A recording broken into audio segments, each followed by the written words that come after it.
so much. It's a pleasure to be here, and I hope you're all enjoying today.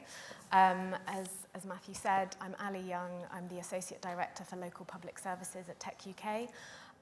Many of you will probably know Georgina, and I'm covering her role while she's on maternity leave. So without further ado, we are here to talk about the workforce of tomorrow, delivering on the future of public service transformation. I have a fantastic panel joining us today. And as a little bit of background, I think it's been touched on today, but we know that the technologies of today will shape the skills needed for tomorrow's workforce, and equally today's workforce will shape the technologies of tomorrow.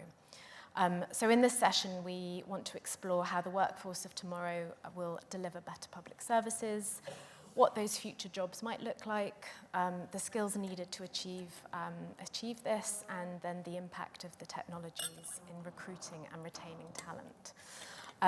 So I'd love to invite the panelists to introduce themselves. So maybe Claire. Yep. Hi everyone, I'm Claire Smelt. I'm Head of Digital Workforce at an organisation called Skills for Care, working in the adult social care sector across England. Hi everyone, I'm Eddie Copeland. I'm Director of an organisation called the London Office of Technology and Innovation, LOTTI for short. My team and I are the professional cat herders of London local government, trying to help them bring the best of innovation, data and tech to be really high-performing organisations, improve public services and tackle one or two of London's biggest challenges. Hi, good afternoon. I'm Thomas Peterman. I think he may have left the room now, but I should probably give a thank you to Lord Maud.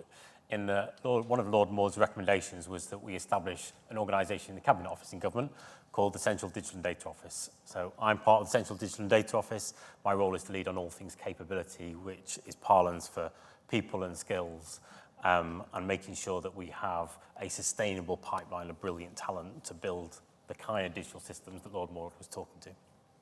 Fantastic. Well, that's a nice transition between his session and the panel. So to kickstart the discussion, I'd like to ask each of you to perhaps describe in what ways you think the digital skills landscape has changed over the past 10 years. And maybe start with you, Thomas. Oh, yeah. So how's it changed? So I would say probably in three ways. Firstly, in central government, it's grown hugely. So we're now in a position where there are about 30,000 named individuals that identify themselves as digital and data makers. That's huge. That's about the equivalent number to the number of people who identify themselves as policymakers. Digital is genuinely the emerging kind of capability in government, core capability. The second area is probably breadth. I think there was if we were to go back 10 years or so, often digital was referred to in the same way that we referred to like the IT crowd in the corner. It was that bit of the organisation that nobody really understood. You'd only speak to them if you were like compelled to do so and needed a new mouse. Do you remember mice? And it's genuinely sort of, we've diversified and broadened out what I think digital means for people. So to give you an example, last year, one of the initiatives we led in government was something called One Big Thing. So One Big Thing was Simon Case's initiative to engage the organisation and get everybody thinking digital and data. And 220,000 civil servants did a day's worth of data learning. And so there's been an opportunity, I think, to broaden out and get much broader with sort of the people who can be considered to have a role in digital and data. And maybe my final thought is something that Lord Maud referred to actually about what it means to be digital and data.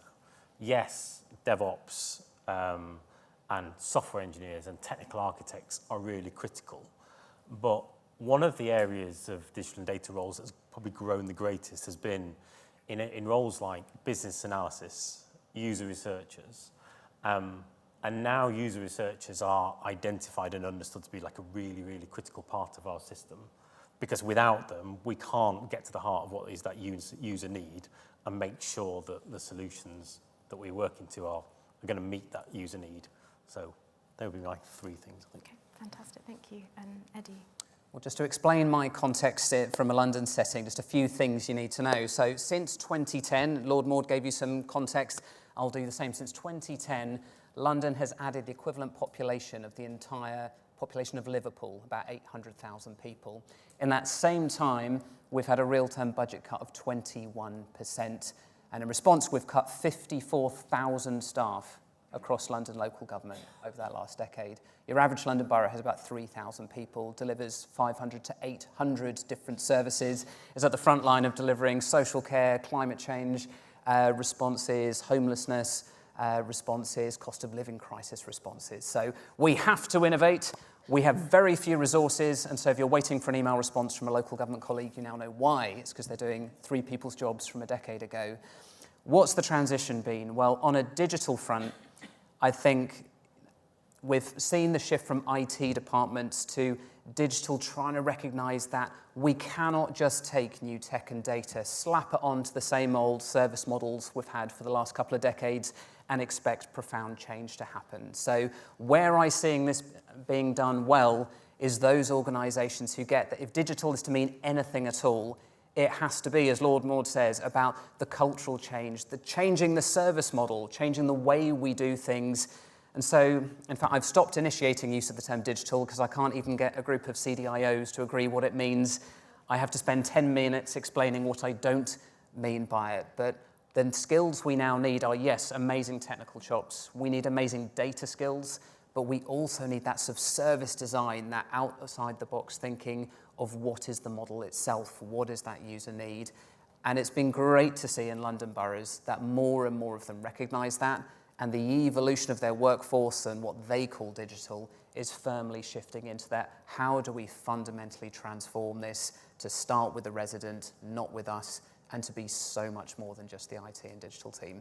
Could talk on this for ages, but as an initial thought, I'll leave it there. Fantastic, thank you. And Claire? Yeah, and I suppose for me, I do feel, and as I said to you when we've had chat, I do feel a little bit like an imposter at this conference, coming from adult social care. We employ in adult social care 1.7 million people are working in England. So we have got a bigger workforce than the NHS.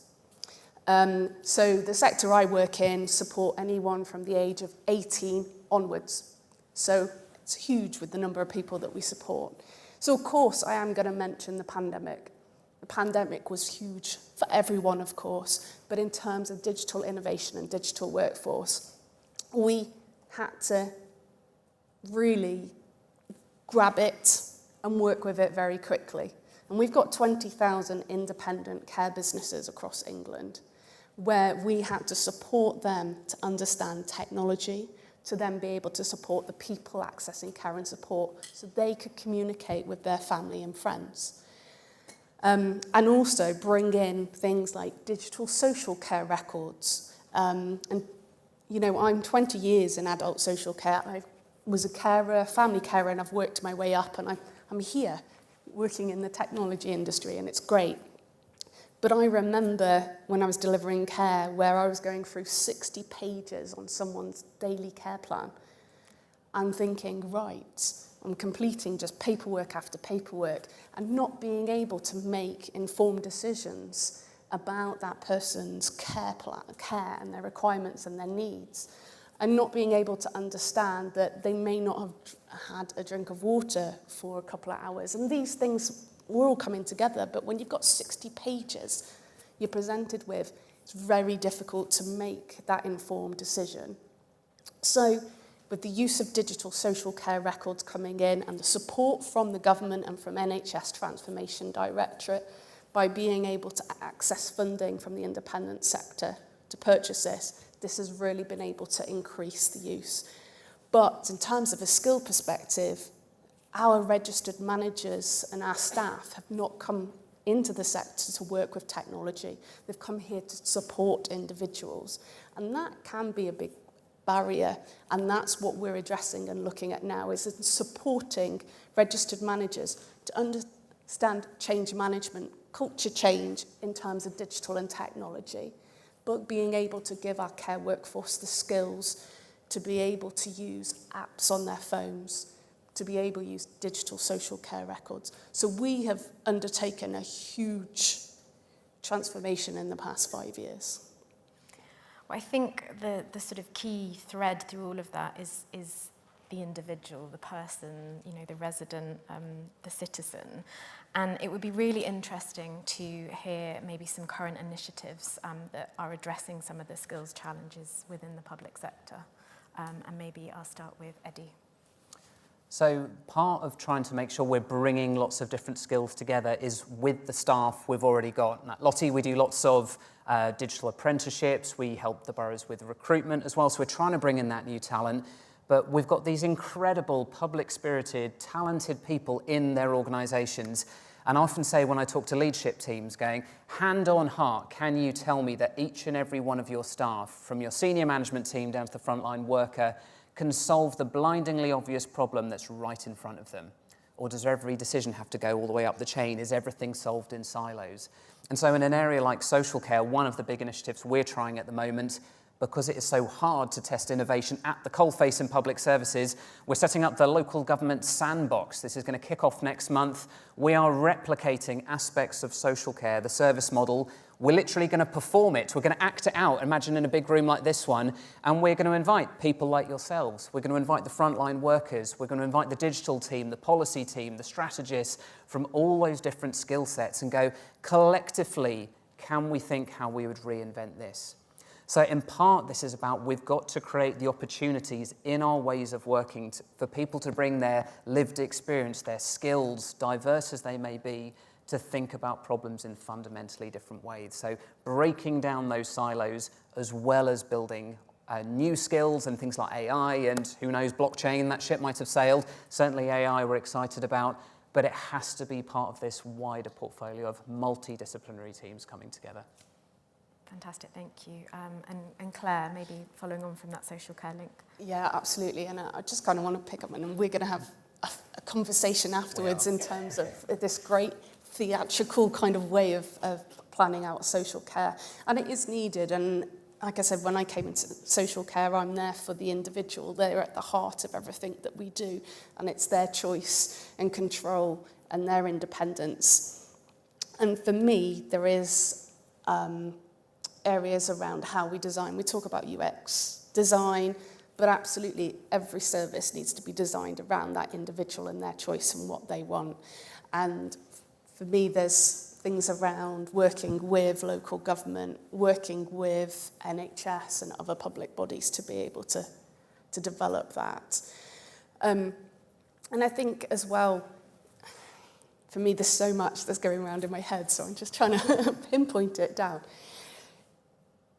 When we have digital social care records, for example, we really need to work with the tech industry, with yourselves, with other organisations to design software that is suitable for care organisations and for individuals to access. And while we're just on that start of the journey, I think we need to do a lot more. We have digital social care records in the system, and I've used them, others have used them, individuals have used them. We've gone, okay, it needs some tweaking. So we really want to work with you to be able to design the software to support. Another area is around AI. And we're working with Oxford University at the moment, and there's a collaboration of about 50 adult social care and health organisations. And we, in particularly around generative AI, we are creating principles, and we're working with people who are accessing care and support to ask them and for them to develop for us, because this is what they want, in terms of what type of AI do they want? Do they want AI as part of their care plan?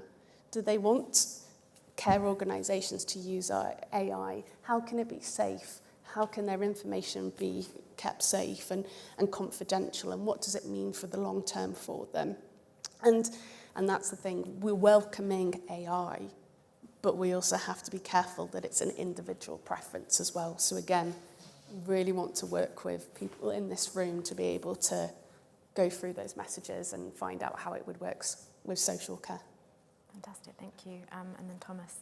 Yeah, I'll follow the thread of the wider stakeholders. So some of you will work in government, and you'll know that at the moment everyone's very excited about spending review. It generates a lot of activity, generates a lot of false activity, I think. But as part of that process, Treasury will receive bids from departments seeking funding. And it's still the case that bids that are going to come across the desk of Treasury officials for large amounts of money across the whole spectrum will not explicitly reference the role of digital and data in that activity. And everything, even when we get into things topical like building new hospitals, building prisons, there is still a role for digital and data to play in those processes. So that then lends you to think, well, why is that? Why are we not thinking like digital and data is a core part of the way we do business? Think the kind of leaders of the future that you might want. Octopus Energy versus legacy utilities, kind of Ocado versus legacy supermarket. There are senior executives in modern organizations that we hold up in some cases as exemplars that think very differently maybe to myself, maybe some of our colleagues across the organization.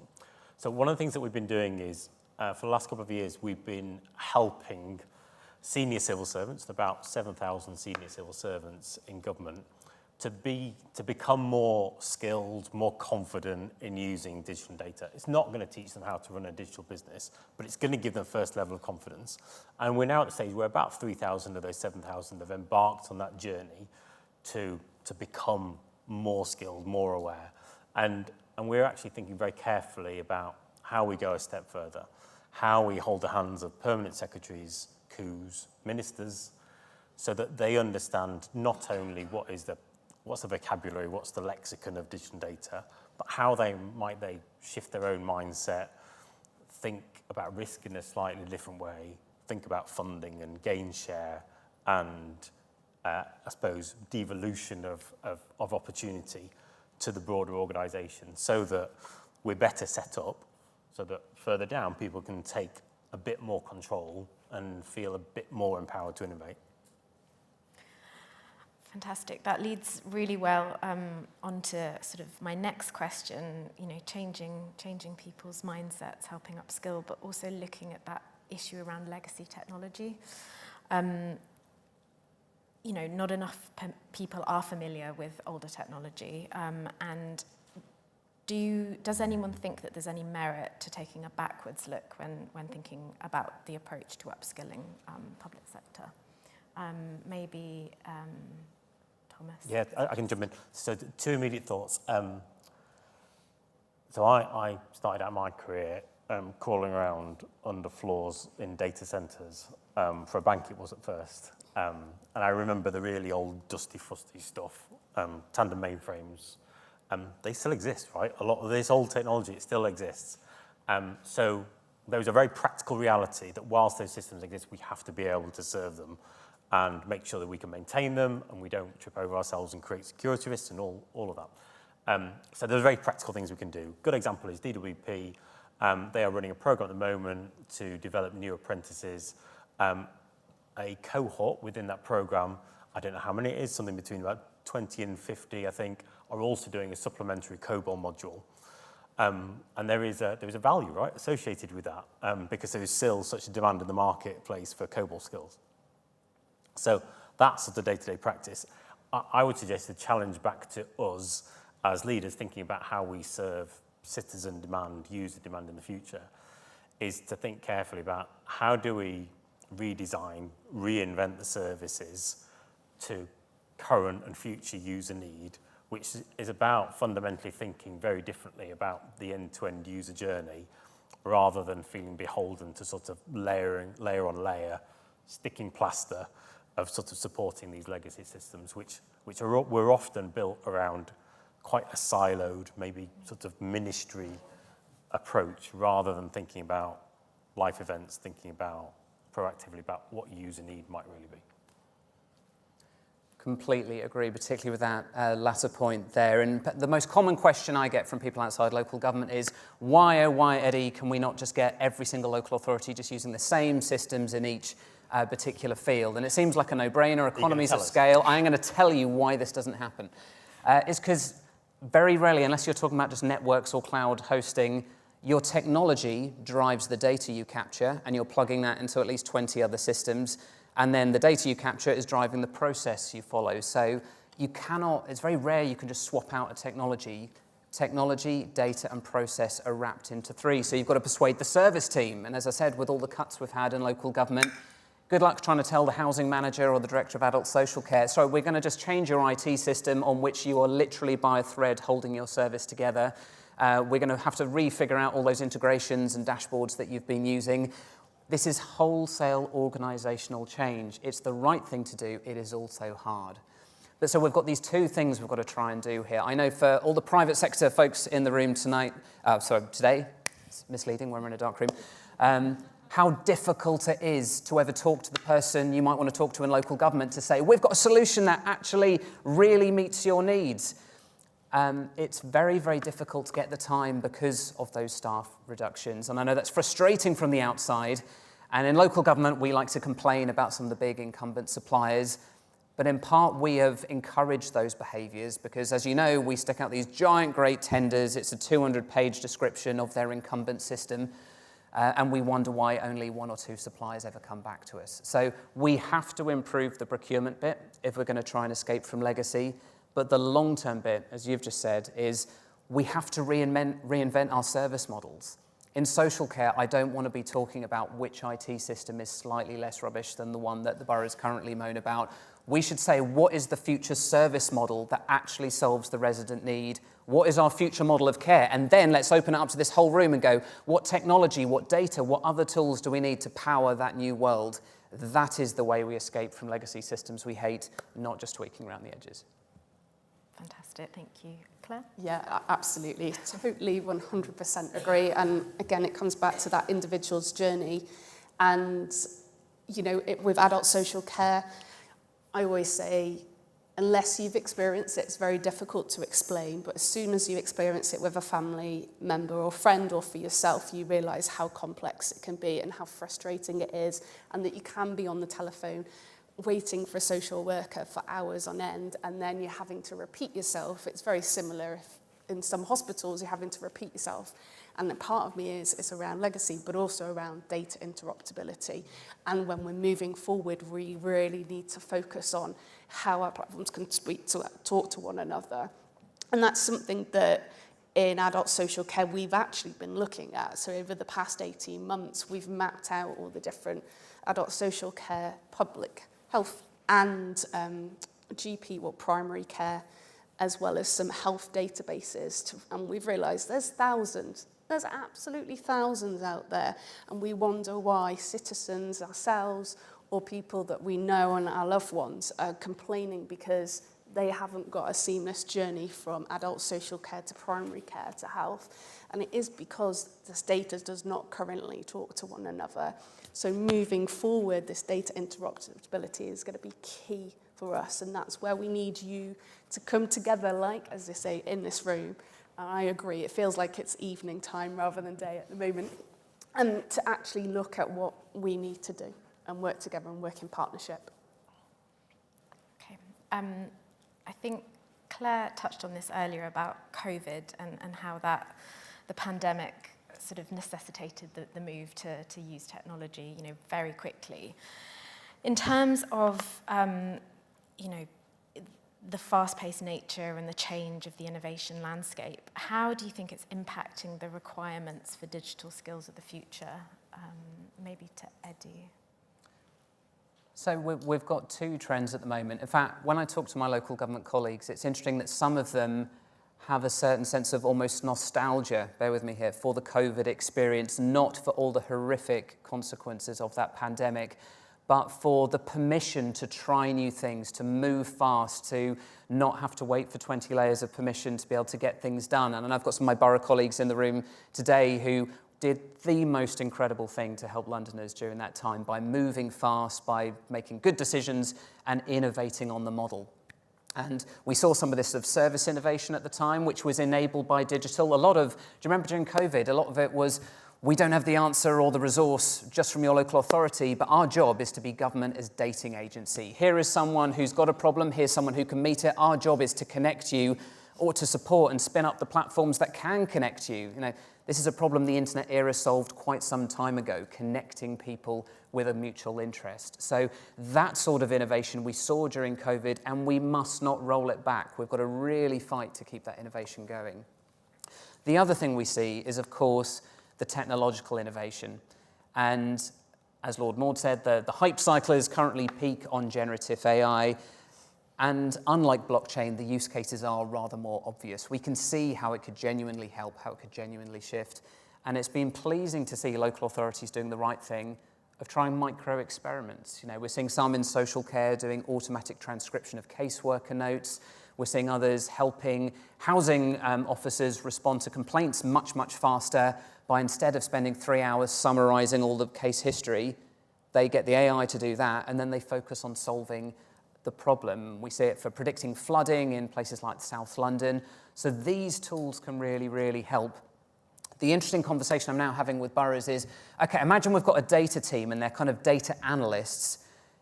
We thought that we'd never be able to afford to have a whole team of data scientists, but actually can we, using AI, essentially make those data analysts data scientists because the AI enables them to be more skilled?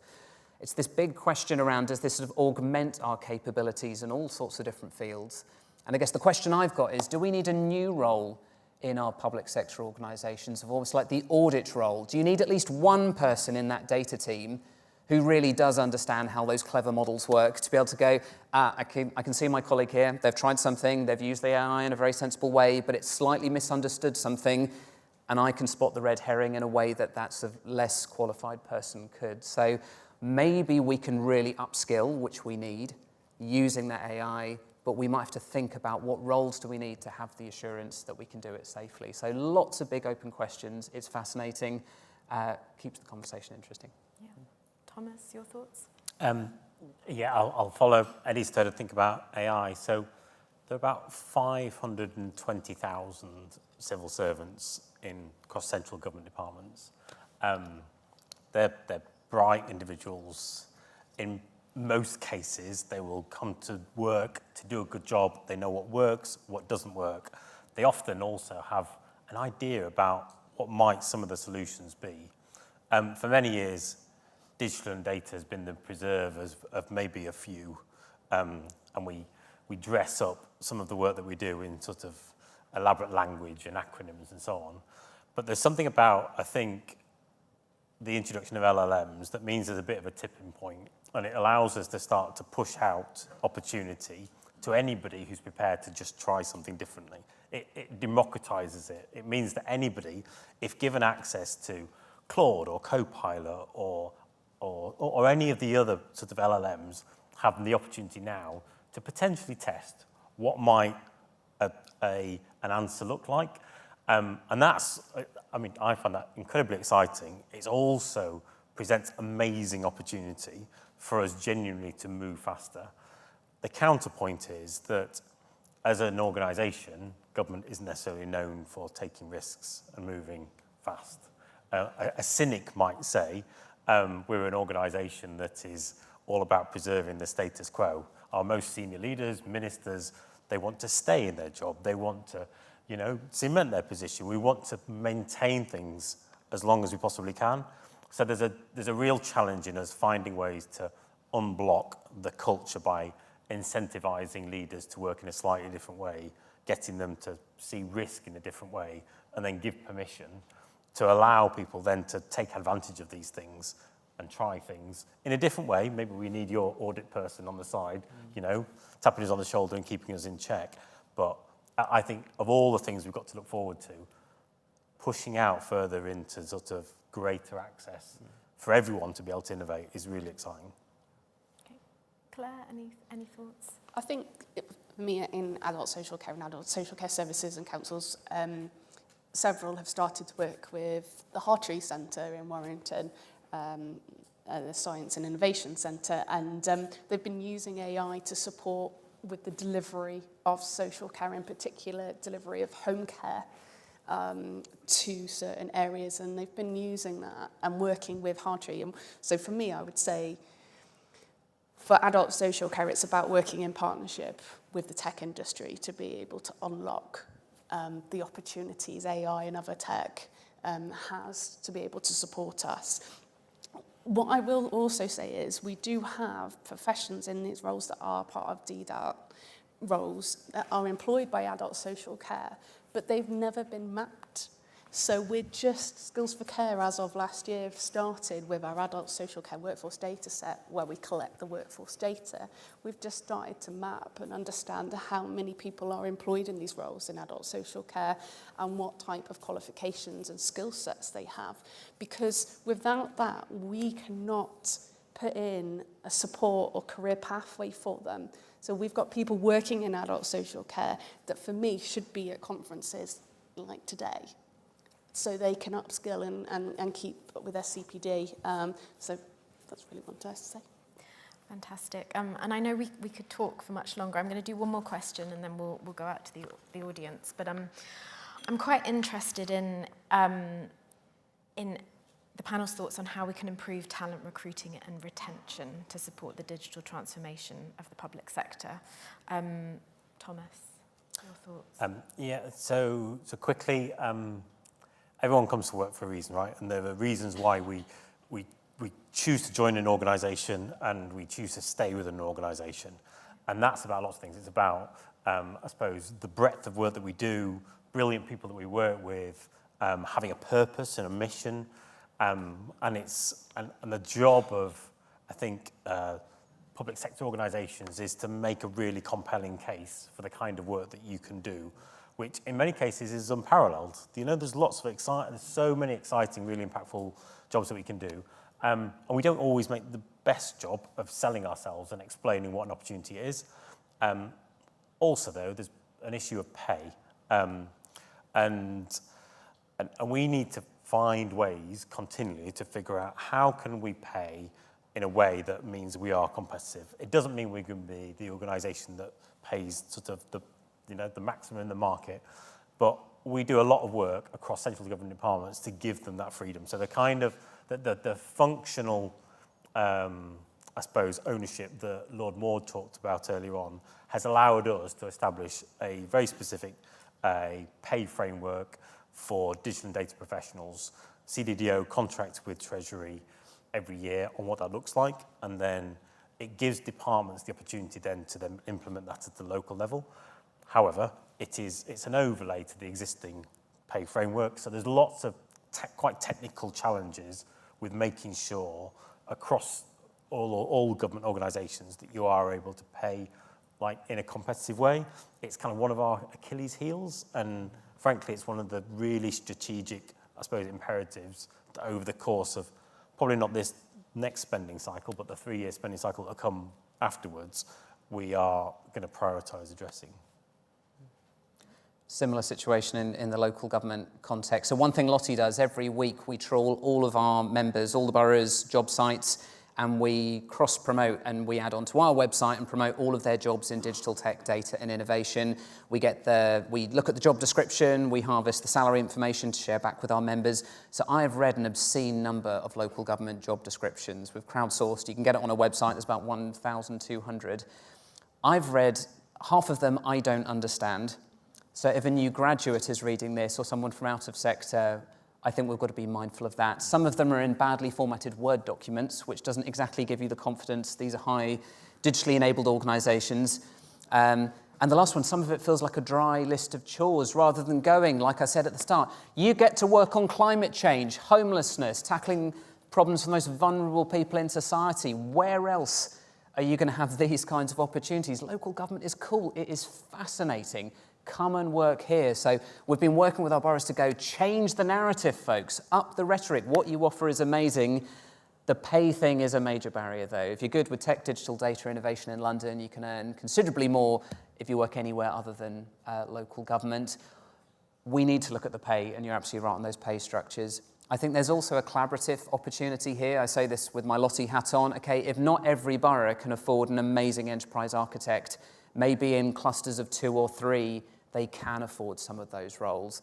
London as a whole couldn't afford, an innovation team for everyone. Okay, it's partly why Lottie exists. We serve and try and make sure we're offering as much value and cross-connecting, so we're making the most of the staff that we've got.